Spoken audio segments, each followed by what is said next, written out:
The comments heard on The View From A Pew are those of Mckoy and are not necessarily the opinions of his guests, his producer Garth, any one particular denomination or religion, the church lady, Mr. Lemke, Pastor Craig, or anyone else of sound mind and body. Now here is today's The View From A Pew, heard all around the world on YouTube. Just search for The View From A Pew. Thank you, Emily. We're back. It's a Wednesday morning in October of 2023, and we are talking about our main theme every day, which is what does the Bible say about? And this week, we're doing our second and final week on what does the Bible say about the land of Israel? And the land of Israel was the location that God chose to bring Abraham and his family so that he would have witnesses in this world. The land is important because it was the crossroads of civilization at that time.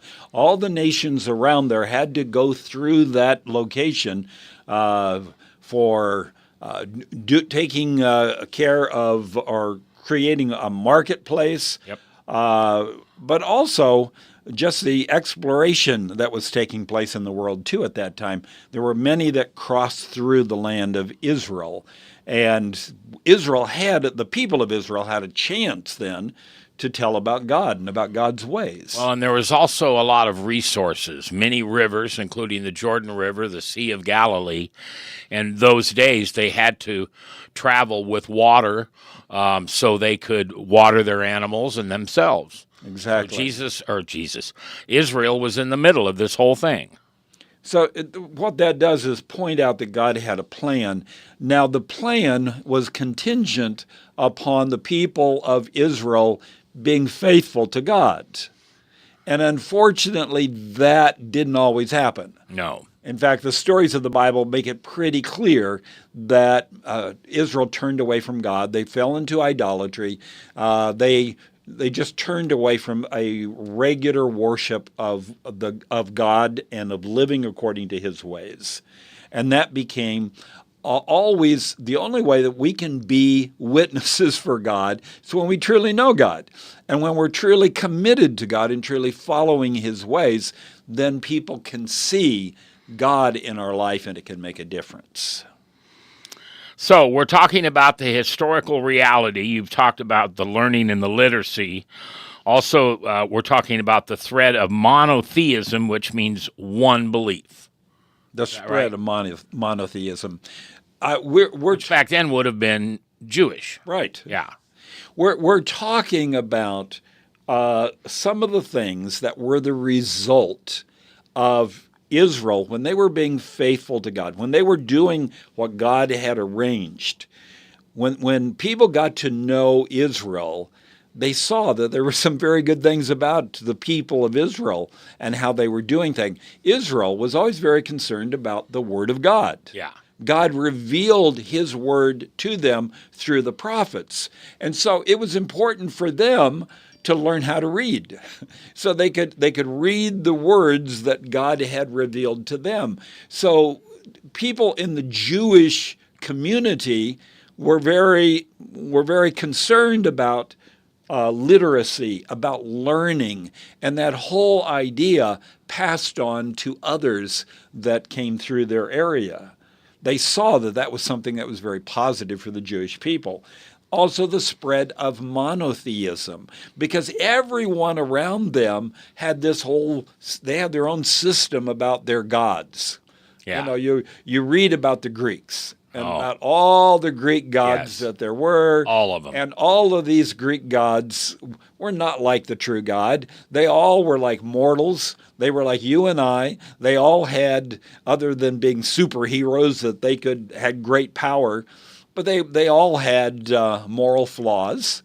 They all lusted. They all lied. They all, they did all these things that show what humanity is like, rather than revealing God and what his ways are like. So Israel When people came through Israel, they saw that there was the worship of the one true God, the one God that you didn't make an idol of because you couldn't contain who God was in an idol. And also the message about a Messiah that was going to come. Yeah. This is the message that needed to get through, to penetrate the world. The world would understand God had a plan for sin. Even though we all have fallen into the problem of sin, God had a plan. And all the way through Old Testament times, one of the key beliefs to the Jewish faith was that a Messiah was going to come.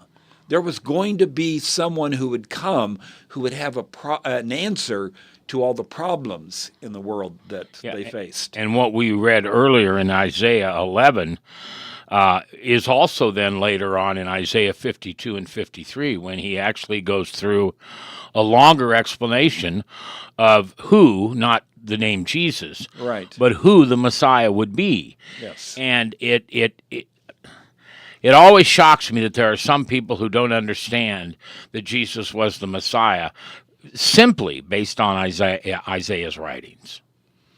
Some rejected those things that were written. Yeah, well, some would not accept, but there were many people, many Jews and Gentiles, that believed that what the prophecies said were pointing to Jesus Christ. Yeah, absolutely. Jesus fulfilled those things. Yeah, absolutely. And those were discussions that some of the Pharisees and the Roman leaders would have amongst themselves. Oh my gosh. Yes. Go back and look at Isaiah. This is the guy. He's not a king. He's not a or he is a king, but he's not a warrior. Yes. He doesn't want to be the king of Israel. He wants to bring God's love, forgiveness, and peace.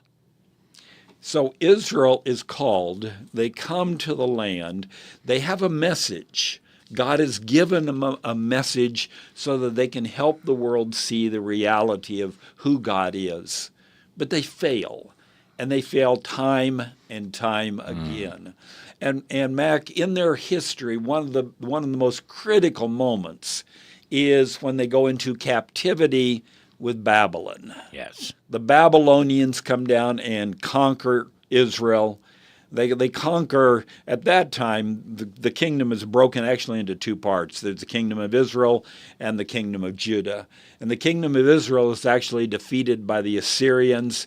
And then there's the kingdom of Judah that's left. And the Babylonians just come down there and just crush them.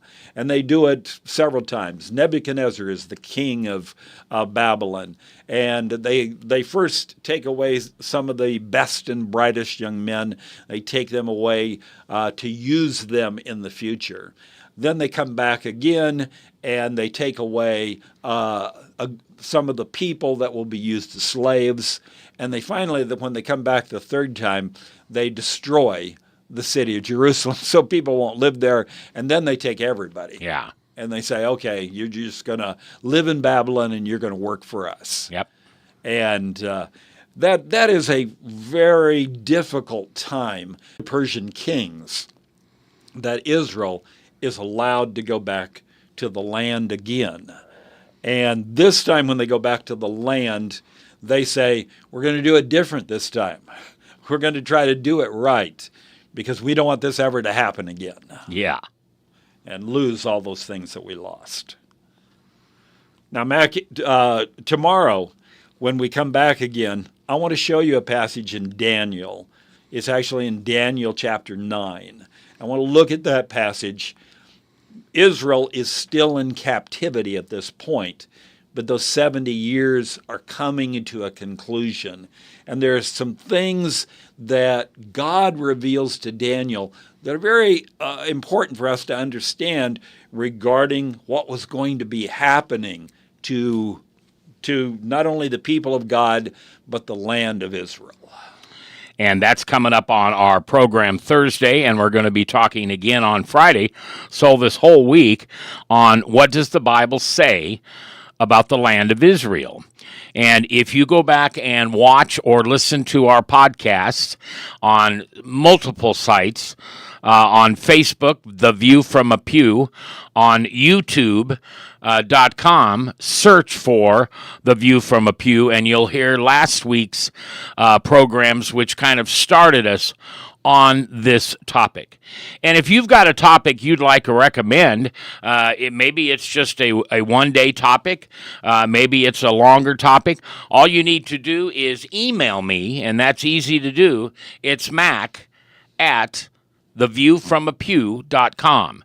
And Mac is M-A-C, like macaroni, Mac at theviewfromapew.com.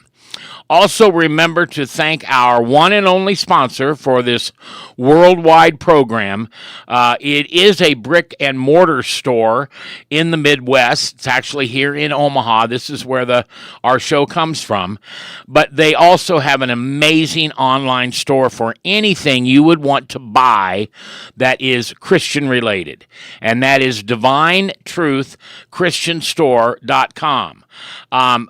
Believe it or not, we're into October now, and so Thanksgiving's just around the corner, and then we have Christmas, and that's a wonderful time to give a gift to somebody you love. I always like to say at Christmas time, keep Christ in Christmas, and I do that by making sure that every gift I give has something to do with Jesus, whether it be a bookmark or a statue or a book or anything. And I get everything through Divine Truth Christian Store. That's not a line. I don't need to go anywhere else. I don't need to go online anywhere else because they have everything you need. DivineTruthChristianStore.com. I thank you for spending your Wednesday with us and every day. And you can always find us, youtube.com. Search for The View From A Pew. Thank you very much, and we'll see you tomorrow. Same time, same station. And if I'm not here, just look for Jesus, because I'll be with him.